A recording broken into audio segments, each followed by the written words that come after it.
So the second paper is retinal structural and microvascular changes before and after amblyopia therapy in children. Dr. Meghna Sethi. Yes. Okay. Excuse me, can I have a pen?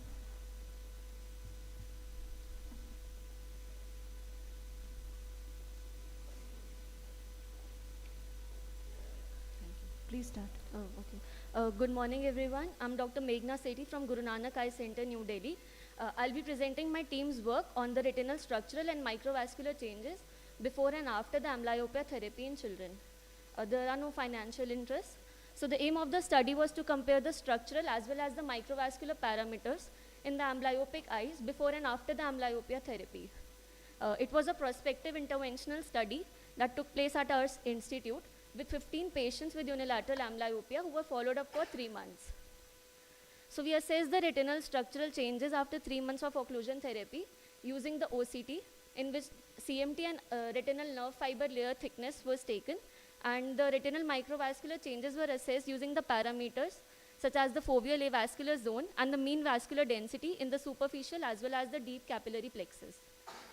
Patients aged 4 to 12 years and patients with either strabismic and isometropic or sensory deprivation amblyopia were included in this study. Patients with bilateral amblyopia and isometropic amblyopia, poor fixation or nystagmus with spherical refractive error of more than equal to 5 diopters or cylindrical refractive error of more than equal to 3 diopters. On patients with ocular comorbidities, history of prematurity or neurological disease or any systemic conditions, and history of any skin allergy or irritation to the bandage type occluders were excluded from the study, and the poor quality OCT or OCTA scans were also excluded. So we take the informed consent from the patient, and a detailed examination, history and examination was done. All the subjects were given the best spectacle correction, and full time patching therapy was given. The visual acuity, OCT and OCTA parameters were taken before and after the therapy for 3 months. Statistical analysis was done which revealed the following results. So the most of the patients in our study were in the age groups of 10 to 12 years. The distance best corrected visual acuity in the amblyopic eye at baseline was 0.44 logMAR equivalents, which improved to 0.38 logMAR equivalents at 3 months follow-up, but the p-value was not significant. The retinal structural parameters were assessed, and the central macular thickness at the baseline was 236 micrometers, and the average at 3 months was 222 micrometers. In this, the p-value was statistically significant. The retinal nerve fiber layer thickness at baseline was 126 micrometers, and at 3 months it was 116 micrometers.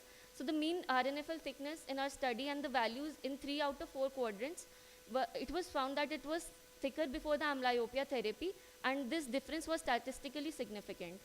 The retinal microvascular parameters, we assessed the foveal avascular zone. At baseline, it was 0.22 millimeter square, which decreased to 0.21 millimeter square, but the p-value was not significant. The mean vascular density in the superficial capillary plexus at baseline was 27%, which increased to 36% at 3 months follow-up. This was statistically significant in the temporal quadrant as well after the amblyopia therapy. In the deep capillary plexus, at baseline it was 13%, and at 3 months it was 18%. This was also significant after 3 months. So it was overall a first such study performed exclusively in the Indian pediatric population, and it was a non-invasive method to study the effects of amblyopia on the retinal anatomy. But since it was a small sample size and single-centric hospital-based study, so generalizability was uncertain, and the follow-up period was also short, and also we did not differentiate between the types of amblyopia. So from this study, we concluded that the retinal structural and microvascular changes may precede the functional improvement in the visual acuity after the amblyopia therapy. It could also serve as a research tool to assess the effects of occlusion therapy, and the compliance of the therapy can also be assessed during the follow-up visits. Thank you, ma'am. It was a nice study, but what does the literature say about it? Ma'am, previous literature, it was suggestive that in the amblyopic eyes compared to the fellow eye, ma'am, there is increase in the CMT as well as the retinal nerve fiber layer thickness, and in the microvascular parameters, there is increase in the foveal avascular zone as well as the density is decreased in the amblyopic eyes compared to the fellow eye. So we just assess the changes that could occur after the therapy. Okay, how did you calculate the size of the FAS? Ma'am, on the OCTA machine, it is, ma'am, in the center, we have the phase. So how did you I- measure it?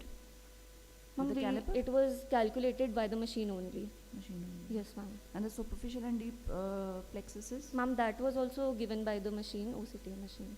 Okay, NIDIC machine was used OCTA. okay. Therapy, no? Yes, ma'am. Ma'am, after the therapy also it was done. Mother, before and after the therapy was Go done back at to the your baseline paper, and Go back. ma'am, where? Ma'am, the picture is only of the OCT, but we have taken the data from the baseline as well as after 3 months of the patching therapy. The mean was calculated and it was then, the difference was analyzed. Okay. So only patching therapy in only in one form of amblyopia. You didn't differentiate all the types of No, ma'am. amblyopia. Matlab, we have taken patients from all types of amblyopia. What is the clinical relevance of this paper? Ma'am, just to see if there are any retinal structural, anatomical changes following the amblyopia therapy, because in the previous study it was found that in the fellow eye there are changes, the fellow eye and the amblyopic eye was assessed of a patient with amblyopia. So it was a cross-sectional study. Ma'am, we have done an interventional study, prospective study, to see what are the changes after the amblyopia therapy. Could be nice if we. Okay. Okay, if we can find out which amblyopia, types of amblyopia, Yes, that would have helped. Yes. Anyway, nice study, lot of work.